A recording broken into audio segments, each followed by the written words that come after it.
What's going on, everybody? Sean Daniel here with Guitar Control. Today we're learning an absolutely awesome song by Margo Price. Really fantastic artist, great singer-songwriter, and it's really kind of bluesy, but a different take on the 12-bar blues. So it's something that you might want to check out. So make sure you click the link below because we have the chords for this song. It's only 3 chords. It's very easy conceptually, but it's fun to kind of well, actually it's 4 chords technically. You'll find out later in a teaser. But again, it's just a fun kind of variation on what a lot of people think is like a traditional blues thing. So this is going to be an E. And we can kind of substitute E major for E7, E dominant 7 for this entire song. But basically most of it is going to sound like this.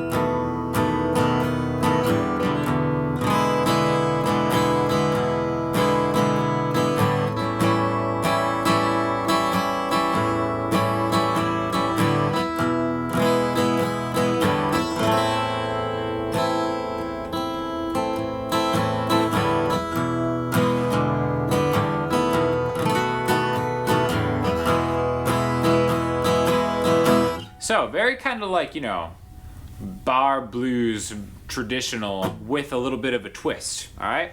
So, the 3 chords that you need are going to be E major, open E, middle finger, 2nd fret of the A string, ring finger, 2nd fret of the D string, pointer finger, 1st fret on the G string. Now, anytime you see an E, you can always replace it, in this instance, with an E7, which I kind of think it sounds a little bit better playing almost all of these as 7th chords. On the sheet, you'll see sometimes it's like an E, sometimes it's an E7 or A or A7. Just know that when you're doing an acoustic version of this, you can always play dominant 7 chords, and it'll just make it that much bluesier sounding, which I think really fits this song quite nicely. So to make that E7, you just lift your ring finger up and get that open D string, okay?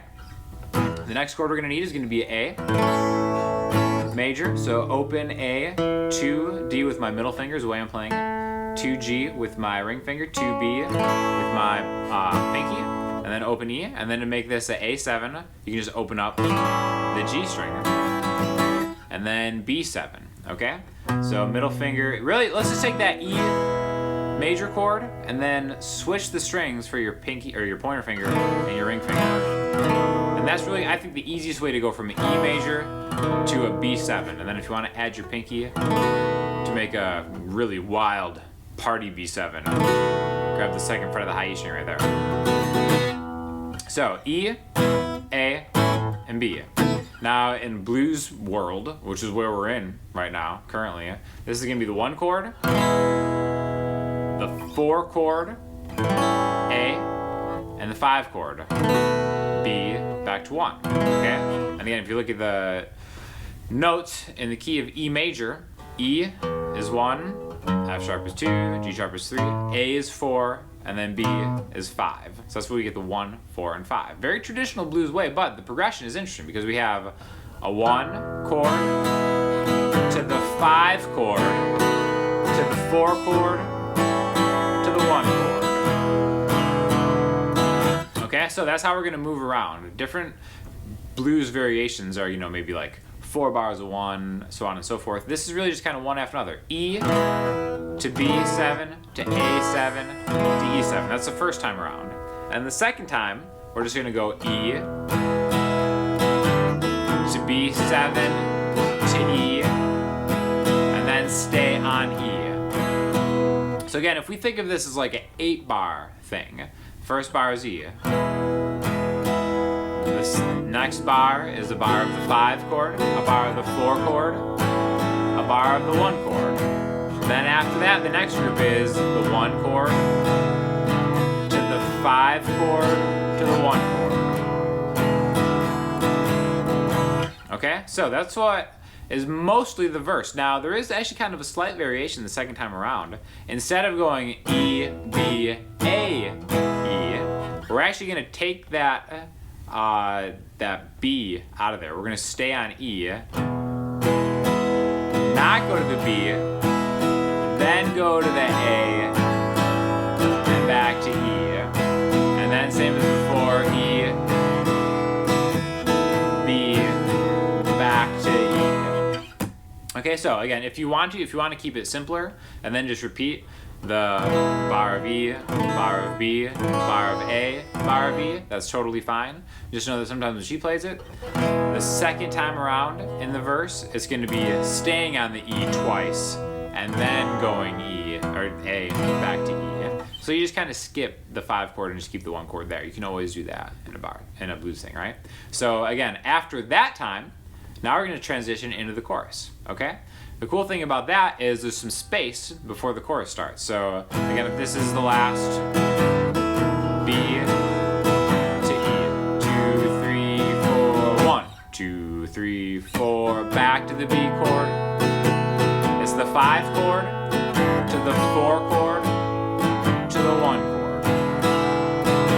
Okay, so I want to talk about that space real quick, because that space is a great way to maybe come up with some kind of transition where if we have the chorus and we're going to number it, and again, it's great to think in numbers, and really the only numbers we need are 1, 4, 5, 1 being E, 4 being A, 5 being B.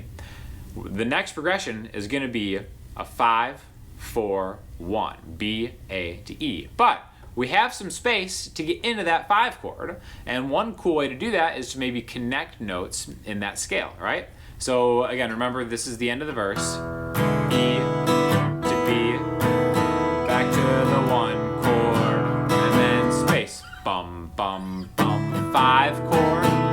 Okay, so let's do something that's gonna walk us to the 5 chord.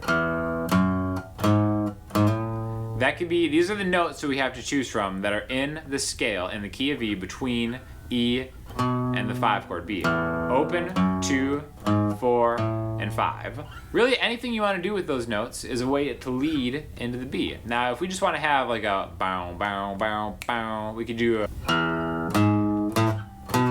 open 4, 5, 7, or again 2, bum, bum, bum, bum, bum, or open 2, 4, B. Really, however you want to transition, it's always good to kind of take some of the notes in that key and then walk it up to the 5 chord. All right, so now that we're in the chorus of the song, it's really just a bar. We got this B, another bar of B, and then the 4 chord, and then 1. So 2 bars of 5, then stay on 1, back to the 5, and back to 1, just like you did before. And now we're gonna start on the 4 chord, back to 1, and then what's this? This is called a minor 4 chord. So on the chord chart where that A minor comes in, this is gonna be that spot. Kind of really creates an impact. It's an impactful thing when you change something that has been major all the time and make it minor. We have the 4 chord, it's usually major. This is a minor 4 chord, or just an A minor chord, right? I like thinking about it in numbers and relating major minor to the numbers, especially when they're maybe a little bit different, like in this case, because that's more of like a lasting thing that you learn. Instead of just memorizing one progression, you'd be like, okay, well maybe if I wanted to do something different, I can take that 4 chord, make it minor. That's just a good way to kind of switch something up, or maybe like even a minor 1 chord. Really just experiment. That's the cool thing about the blues, is it has like a structure that is pretty traditional, but inside that structure you can make all kinds of changes and adjustments. This is one version of that, all right? So again, the whole chorus. We have a couple bars of the 5, a bar of the 4 chord, and then the 1 chord. Then stay on the 1 chord, 5 chord, and back to the 1 chord for 2 bars. Then to the 4 chord 2 times, then back to the 1 chord, minor 4, 2, and then back to the main kind of thing, which is always the 1, 5, 1, and then you go back to the verse. 1 chord, 5, 4, 1, 1, 1. 1. Stay on 1. Then 4. 1. 5. 1. Transition to the 5 chord. 2 bars. The 4 chord. And then the 1 chord. And then again, just the 1, 5, 1. 1. The 5. 1. Here's where we get crazy, where we start the next bar on the 4 chord. Twice. Let's go home on the 1. Switch it up. Minor 4. And then bring it all home with the 1, 2, 5, 2, 1. Okay? So, great song. Great example of kind of just messing around in a blues framework, but kind of doing something differently. So a really good song to start diagnosing where that 1, 4, and 5 is, and then kind of just using it to your advantage. If you want to kind of like maybe take tips from these and incorporate them into your own songwriting, the blues is really easy to make lyrics for. Just kind of look into the darkness of your own hearts and failures that we've all had, and then just put those into lyrics, and then just kind of like attach these to these 1, 4, and 5 chords. Any combination is going to work, specifically when you use dominant 7 chords